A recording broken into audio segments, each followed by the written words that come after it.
Christian Audio, a division of Recorded Books, presents The Last Romantic, C.S. Lewis, English Literature and Modern Theology, Hansen Lectureship Series, by Jeffrey W. Barbeau. Narrated by Lyle Blaker. Preface. G. Walter Hansen. I was delighted by Dr. Jeffrey Barbeau's C.S. Lewis and the Romantic Imagination lectures in 2023. His words evoked vivid images, emotionally charged memories, listening to romantic poetry 56 years ago, walking around Walden Pond last week. When Dr. Barbeau began the first lecture with the date Autumn 1967, he reawakened the longing I felt in 1967 when I sat in Dr. Clyde Kilby's romantic literature class at Wheaton College, drinking from the deep wells of Wordsworth and Coleridge. Now here I was 56 years later in Dr. Barbeau's C.S. Lewis and the Romantic Imagination class, feeling again the power of imagination, the wonder of beauty in nature, and the mystery of divine presence in sacraments. Dr. Barbeau's extensive reading of the Marginalia in the personal library of C.S. Lewis held by the Marion E. Wade Center gives us a fresh understanding of the influence of the Romantic poets on Lewis.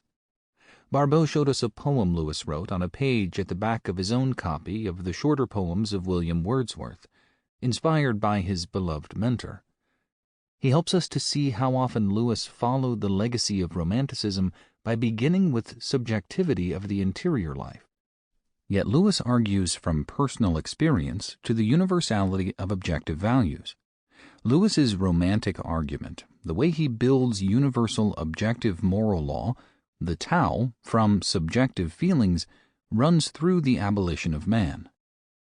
Another memory from my college experience in 1967 came to my mind when Barbeau said that the most profound and pressing questions of Lewis's own life can be seen in his quest to understand the relationship between subjective personal experience and the knowledge of objective reality.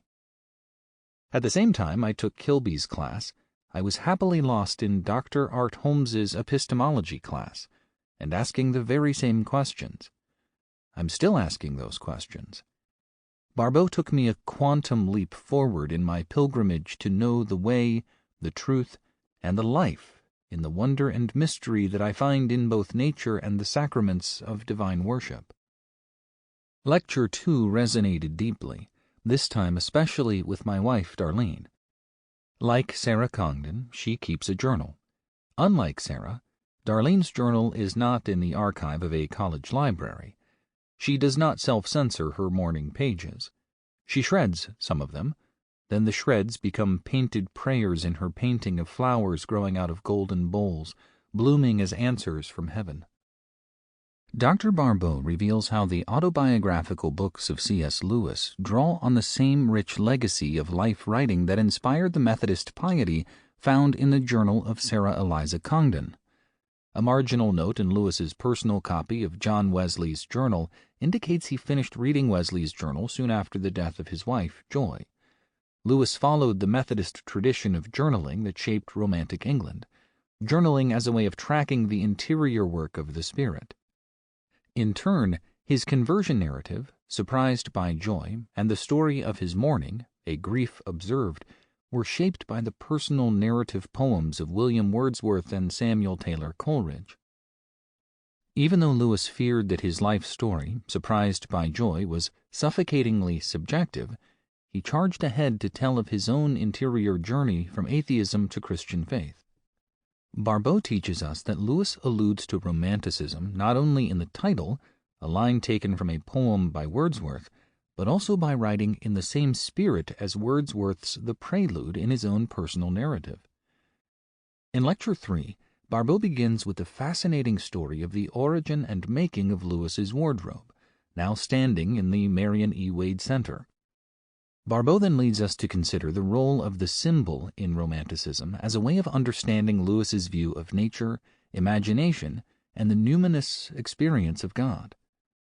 Barbeau's reference to a marginal note by Lewis captured my attention. I wonder, are Melville, Emerson, Nietzsche, Carlyle, and few other in 19th century Sample complete. Ready to continue?